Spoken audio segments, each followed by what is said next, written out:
Normally, I turn this light on when I'm filming, except today I just decided to embrace the fact that I shoot most of my videos in the evening. So, good evening. Hello. Every time I post a YouTube video, or occasionally in real life as I'm getting to know a new person, someone will occasionally say something about my enthusiasm, or more specifically, the fact that I have a lot of it.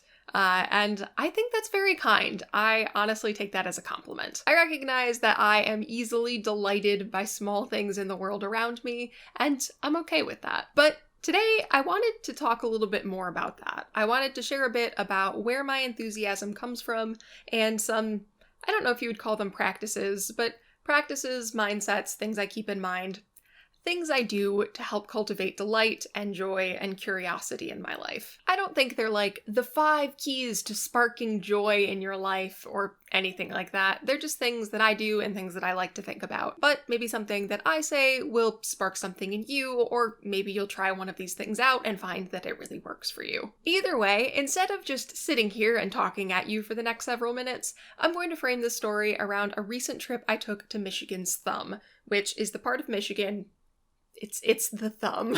So, with my dramatic evening lighting, let's jump in. The Thumb, I'll be honest with you, it is not the most interesting place in Michigan. It's a lot of agriculture, a lot of wind turbines, a lot of, cute shops and small towns and stuff, but just honestly, the best thing to do in the entire Thumb is go jump in the lake. But that said, I have a special relationship with this place. I've been coming up to the Thumb, to Lake Huron, since I was 2, basically every year for the last 24 years. So yeah, it's got a special place in my heart. Some of my favorite memories were formed up there.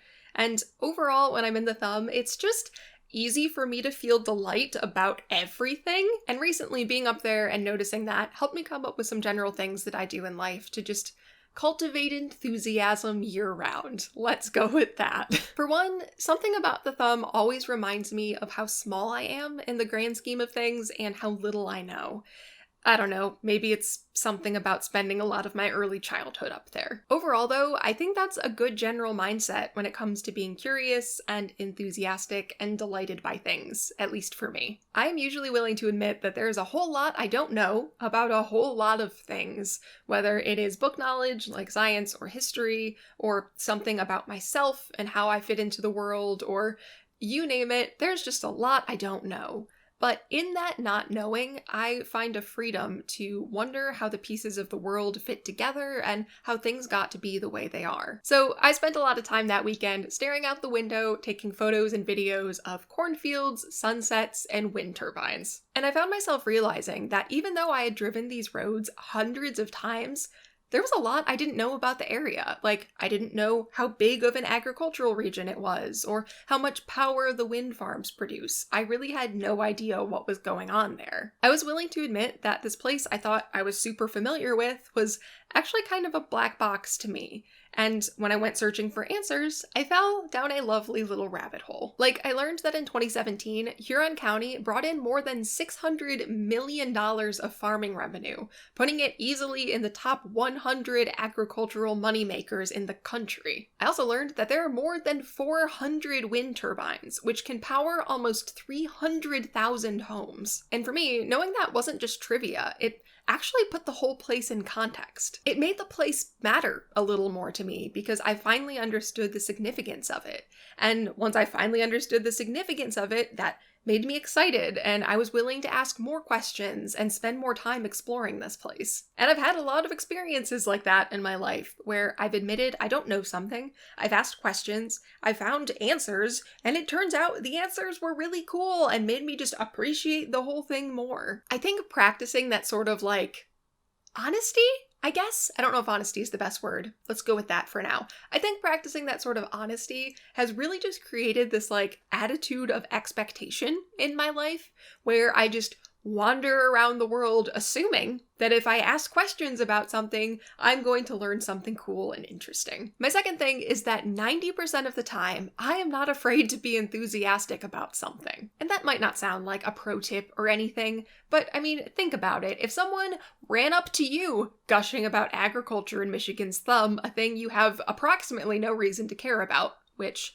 is probably a position you find yourself in right now, you would probably get a lot of like polite head nods and like, yeah, oh yeah, that's cool, yep. Polite disinterest is the phrase I'm looking for. And you do that enough times and it wears on you. It wore on me. I experienced this a lot growing up and started to get the message that like, maybe you should just keep some of those things to yourself. So it took me a while to become comfortable with the fact that I'm just like, easily delighted. I can find great joy and excitement in a cornfield at sunset or a big old body of water, and that's okay. Now that I have been freed to find joy and express joy in small things, that just makes the whole process of enthusiasm, exploring, curiosity, question asking that much more enjoyable because I don't feel like I have to keep it to myself. And I'll be totally honest with you, my faith had a whole lot to do with that. Once I started believing in God and what they have to say about me,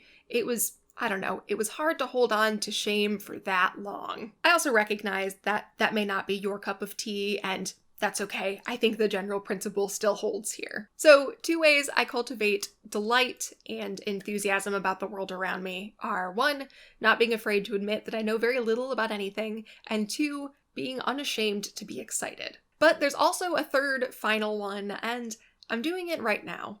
I share things with other people. It can genuinely be fun to sit by myself and quietly ponder the wonders of the universe, but for the most part, I find that I really come alive when I'm sharing things that I'm excited about. Because, like, curiosity and joy and exploration are just way more fun in community. There's like a certain privilege in dragging someone along on an adventure with you, and when you're part of a community where everyone's just asking questions and ideas are building on one another and you're just having a good old time, I don't know, it's just one of the best parts of being human, if you ask me. So maybe this all boils down to like honesty, freedom, and community, which if you practice those things in appropriate doses, that feels like it will get you a lot more than just general enthusiasm in life.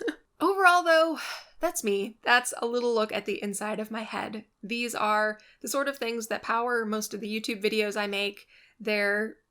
Overall, they're really a reason that 2020 has been a little bit less of a dumpster fire than it could have been for me personally. These sort of practices, I guess, have led me to learn new things. They've brought me to new nature areas. They've given me stuff to do and hope and a fresh perspective. If you have any questions for me, or if there's anything I said that you want to hear more about, let me know in the comments. I would genuinely love to talk more. And also, if you liked some of the naturey footage that made its way into this video, I've been posting a lot of stuff like that on Instagram recently, over at alexis.writes. For now though, thanks a ton for watching. Thanks for listening. I hope this video made you think about something, and I'll see you next time.